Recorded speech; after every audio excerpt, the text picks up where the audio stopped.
there's a breathing exercise, a very simple activity that I have been doing for past couple of months, and oh my God, it has changed my life. Let's think about this way, that breath. We've never been taught to realize how important our breath is. I mean, when we are a child and we are growing up, we understand the importance of hunger and eating food and getting thirsty and drinking water and importance of sleep and taking a bath and basic, very basic things, roti kapra makan type. Yet, breathing, such an important, basic, primal element of our existence, we've only studied it through probably biology, and that is sick. That's insane, because the day I came to realize that if there is no breath, there is no me. There is no desires of the mind, there is no desires of the body. I mean, there is no start, there is no end to anything, there is nothing. So the fact that we are alive, we are able to dream and have desires and lead a life and feel the joy of life or the sadness or the pain of life is because we are breathing. And that day when I realized it, it was like of course, a huge revelation, but I just wondered, I was just numb for a long time thinking that why the hell did I not understand such basic thing? And I started to feeling rage with myself and the society, that what is wrong with the society? They can't even teach the primal, the basic thing to us. But anyways, let me first show you this simple breathing that I have been doing. It's called square breathing or box breathing. So all sides equal, right? Square. It's like this. On counts of 4, we inhale. Counts of 4, we hold the breath. Counts of 4, we exhale. And counts of 4, we hold the void. So we'll do it once here, and then you can practice it. Inhale, hold, exhale, hold, and repeat. Now, it's very difficult to actually do it and say it out loud, so I hope you understand. So when I do it obviously in the mind, and to make sure that my mind is 100% in my breath and nowhere else, I visualize the numbers as if it's a number in front of me. Like when I'm inhaling 1, 2, 3, 4, it's in front of me. Holding 1, 2, 3, 4, and like that. And the entire concentration is on my breath. Also, another point to keep notice, that when you are inhaling, we are inhaling till the lower abdomen, like till the lower belly, because also this is another thing that I've noticed, that we usually breathe till our, not even till our full lungs, till our half lungs, and that is not a good thing to do. So inhaling it deep into the lower belly, and then holding it, and then exhaling it from the lower belly, emptying the lower belly completely, and then holding it. This exercise, why I do it. Okay. In today's world, we are completely messed up. Our minds are completely messed up. Our bodies are completely messed up. So much disease, so much mental illness, depression, anxiety, panic, stress, tension, and physical ailments, like especially the lifestyle diseases, diabetes, and everything.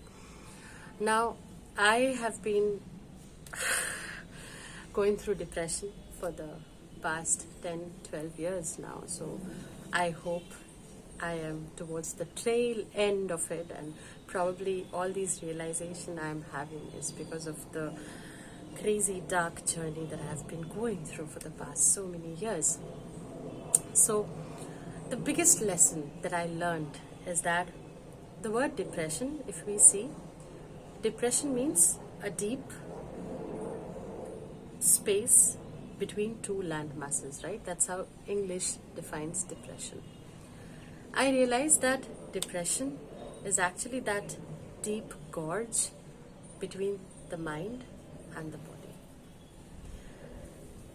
Because our mind has been racing so much and it has just gone outside its probably control, its own control.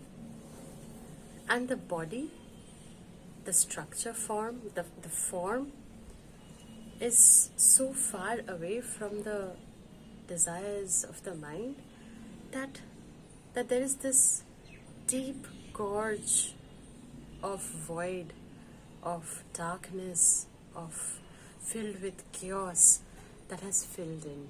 So that's the definition of depression for me. And I realized that because my mind is so far away from my body, that is why I went through this whole journey.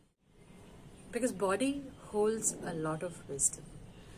Like 13 billion years ago, there was a big bang, and then the creation started. So that from one cell, it became two, and then the process continued. And here we are in this multicellular body, a body with cells that holds memory of everything that has happened in the past to make us who we are in the present. So this body holds so much wisdom, so much wisdom. I mean, of course not everything is good. There's both good and bad. But then our mind has just flown away from the body completely.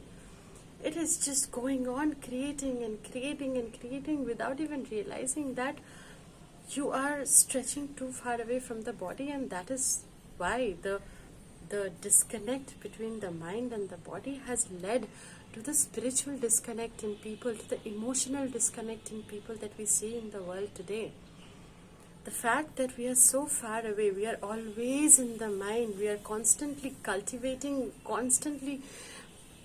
we are cultivating because we've been taught to cultivate, and there is this whole world around of powerful people who are helping this cultivation of the mind energy more and more and more, and taking us far away from the wisdom of the body, especially women, because women are the child bearers.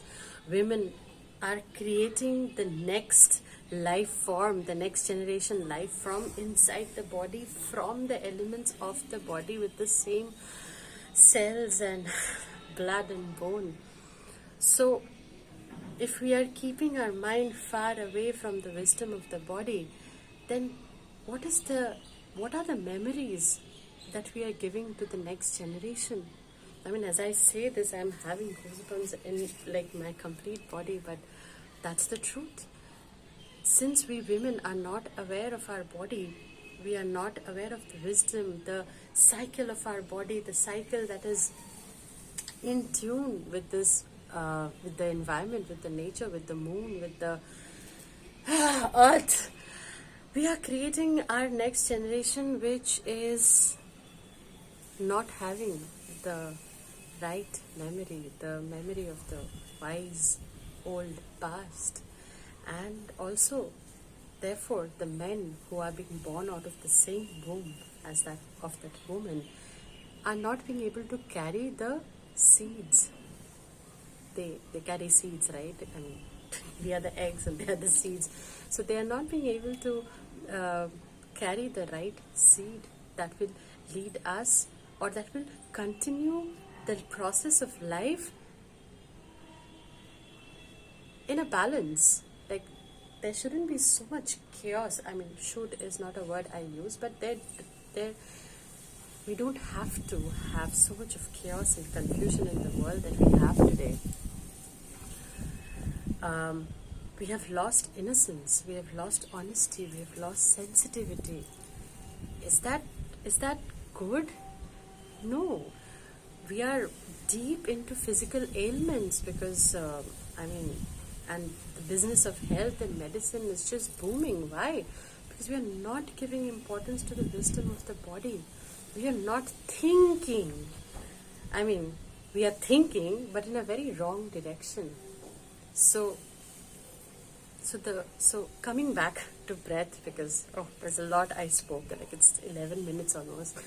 So coming back to the breath, why is breath important? Because breath is connecting the wisdom of the body to the intelligence of the mind, and the balance of both helps us to live life in the present moment, as well as to create a future with the lessons of the past, with not only the bad lessons of the past, but with also the understanding that why bad is necessary to create the good, and why good has to be continued and given to the future. I hope I'm making sense, because I'm just going in a flow.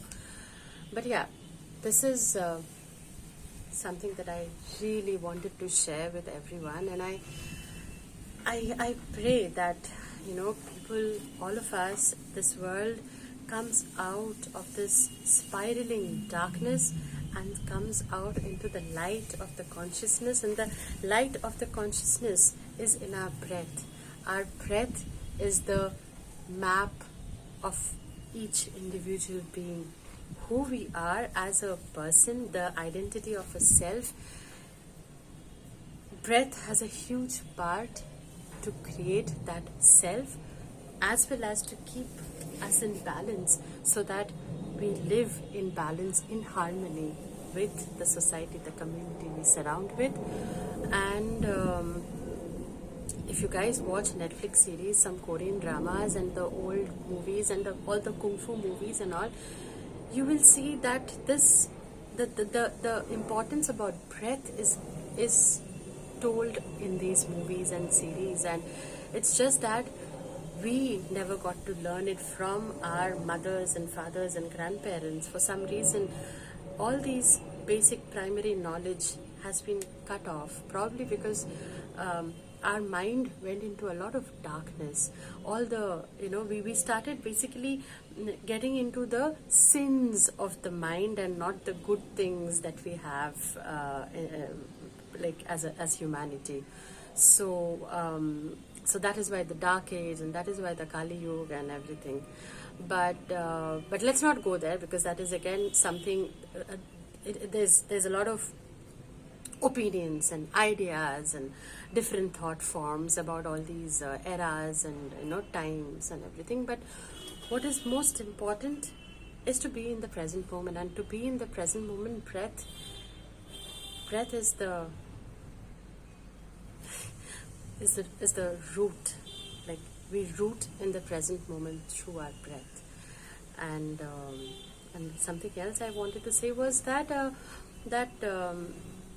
this is not life, what we are leading at this point. Like, being born, then going to school, going to college, going to higher education, or started working, getting married, having children again, and working hard throughout the life to earn some money and probably get a home and die is not life. It is that is a very important part of life, because yes, life has to continue. There has to be generations to come after us. But then, how is that generation coming? Are they having the same mental setup that we have been born into, the same darkness that we have been born into? So along with this part of continuity of life, there needs to be a spiritual continuity of life, and the spiritual continuity of life needs to come through the balance of the mind that desires, that dreams of the future, and the body that has come from the past. Wow, that's a good thing to say. Yeah. And breath is the master. So I can't tell you how much this breath has actually helped me. So if it helps you, please go for it. I mean, do it. It will change your life. Thank you.